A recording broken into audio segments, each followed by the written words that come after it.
Timeline, 5000 ans d'histoire, Richard Fremder. Les habitants du pays de Canaan, de l'âge du bronze, bronze récent, vivent dans une société très hiérarchisée en fait, qui est plutôt propice aux inégalités économiques et aux tensions sociales. Vous avez une élite urbaine qui contrôle la terre, l'économie et le commerce, tandis que les paysans des villages survivent de leur mieux, privés de droits et de ressources suffisantes d'ailleurs pour prospérer. Et la situation se détériore, et vers la fin de l'âge du bronze, écrasés par le poids des impôts, les mauvais traitements, les persécutions incessantes des autorités locales ou égyptiennes, les paysans se révoltent, bien sûr, quittent leur foyer et se mettent en quête de nouveaux territoires. Ils vont rejoindre les Apirous, ou se cachent d'ailleurs dans les forêts des régions montagneuses qui sont hors de portée des autorités cananéennes et égyptiennes. Et c'est là qu'ils vont donner naissance à une société plus égalitaire, moins hiérarchisée. Ils deviennent les premiers Israélites. Sous l'influence d'un petit groupe d'individus sortis d'Égypte, ils introduisent une idéologie visionnaire basée sur celle émise bien des siècles auparavant par le pharaon Akhénaton, le culte d'un Dieu unique qui a créé le monde, les astres, les animaux et les hommes. Sauf que, vous allez me dire, l'archéologie contredit complètement cette théorie qui semble en fait tenir plutôt bien. La culture matérielle des nouveaux villages se distingue du tout au tout de celle des basses terres de Canaan. Or, si ces colons avaient été des réfugiés issus de ces mêmes basses terres, on aurait retrouvé dans leurs maisons des poteries, une architecture aussi qui soit du même type, mais en fait il n'en est rien. Par contre, les archéologues mettent plutôt en lumière le déclin du domaine rural de la société qui commence dès le XVIe siècle avant notre ère. Les champs donnent de moins en moins de récoltes, obligeant les paysans à quitter leur campagne pour aller chercher fortune ailleurs, dans les villages. Et leur départ entraîne une baisse drastique de la production agricole, causant de manière paradoxale l'effondrement de la culture urbaine. Donc vous voyez, c'est pas l'un qui est la cause de l'autre, c'est plutôt l'inverse. Et l'archéologie moderne montre clairement que le cœur de la culture cananéenne se trouve dans les vallées de Jezréel et du Jourdain, ainsi que dans la plaine littorale philistine. Sauf que pendant longtemps, les archéologues qui ont exploré les sols de la Palestine cherchaient eux à établir l'origine des Israélites. Ils se sont acharnés à fouiller partout. Et vous allez me dire, sauf au bon endroit, et vous avez raison. Ils s'obstinaient en fait à suivre le récit du livre de Josué avec une sorte de confiance aveugle. Ils ont donc concentré tous leurs efforts à l'exploration des principaux tertres des cités cananéennes comme Jéricho, Béthel, Lachish et Hazor. Mais on sait maintenant que leurs recherches étaient vaines puisqu'aucune de ces cités n'était habitée à l'époque de la supposée conquête de Josué.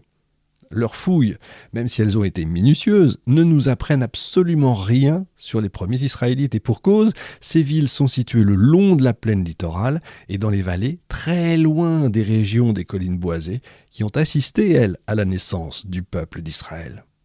Ces premiers archéologues bibliques, si vous voulez, ont entrepris des fouilles dans les monts rocailleux et boisés de la Haute-Galilée, en bordure de ce qui va devenir plus tard le royaume du Nord. Mais ils ne découvrent aucun site du bronze récent, seulement une vingtaine de sites de petites dimensions qui dateraient de la première phase de l'âge de fer, entre le XIIe et le XIe siècle avant Jésus-Christ.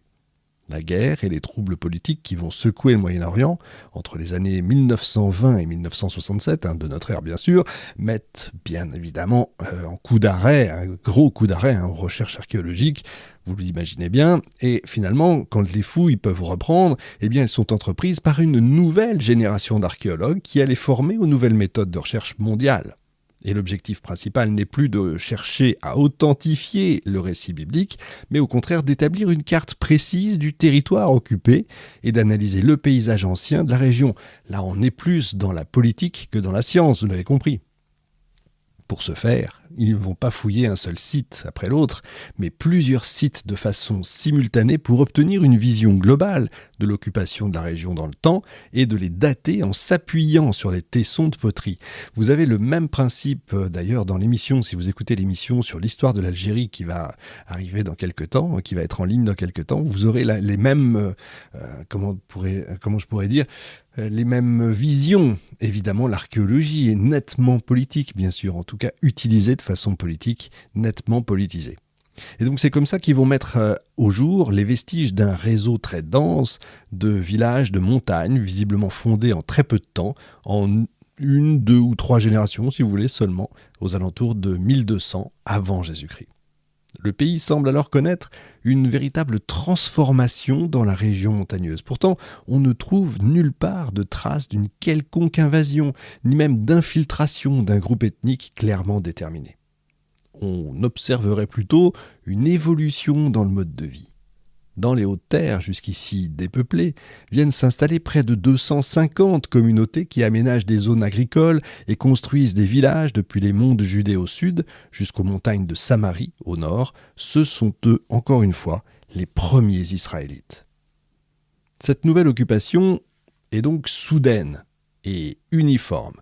Tout à coup, un village émerge du sommet d'une colline ou du bord d'une corniche, une situation élevée qui va permettre aux nouveaux arrivants de bénéficier d'une vue dégagée sur le paysage environnant. Et d'autres villages se nichent dans une clairière entourée de forêts de chênes et de térébinthes ou au-dessus de vallées encaissées, ceinturées de monts, pour faciliter bien sûr l'accès aux champs aménagés dans les terres fertiles les plus orientales qui surplombent les déserts proches des pâturages les plus riches. Les habitants puisent l'eau à une source proche de leur habitation, captent les eaux de pluie qui tombent pendant l'hiver grâce à des citernes qui sont creusées dans le roc et recouvertes d'un enduit. Les hameaux sont de dimension réduite, d'une superficie d'à peine un demi-hectare et abritent 50 adultes et autant d'enfants. Vous voyez, c'est pas énorme. Les villages les plus importants occupent au mieux 2 hectares, rassemblent quelques centaines de personnes. L'apogée de cette première période d'occupation se situe aux alentours de 1000 avant Jésus-Christ. Le pays compte alors pas plus de 45 000 habitants au total. Les maisons sont de dimension, réduite, signe, si vous voulez, d'une répartition équitable des richesses entre les familles. Elles sont bâties en pierre sèche, soutenues par des piliers de pierre grossièrement taillés. Elles peuvent avoir un étage. L'habitation couvre une surface d'environ 60 mètres carrés, abrite 4 à 5 personnes, ce qui correspond à ce qu'on appelle une famille nucléaire qui comprend le père, la mère et les enfants. Les archéologues ont exhumé un grand nombre de fosses recouvertes de parements en pierre creusés entre les habitations. En fait, il s'agit sans conteste de silos à grains. Vous avez pas mal de fossiles, de meules en pierre, de fossiles, pardon, j'ai dit fossiles, mais c'est des fossiles bien sûr pour couper, de meules en pierre qui ont été découvertes dans les maisons, attestant d'une activité principale basée sur la culture céréalière. Timeline, 5000 ans d'histoire, Richard Fremder.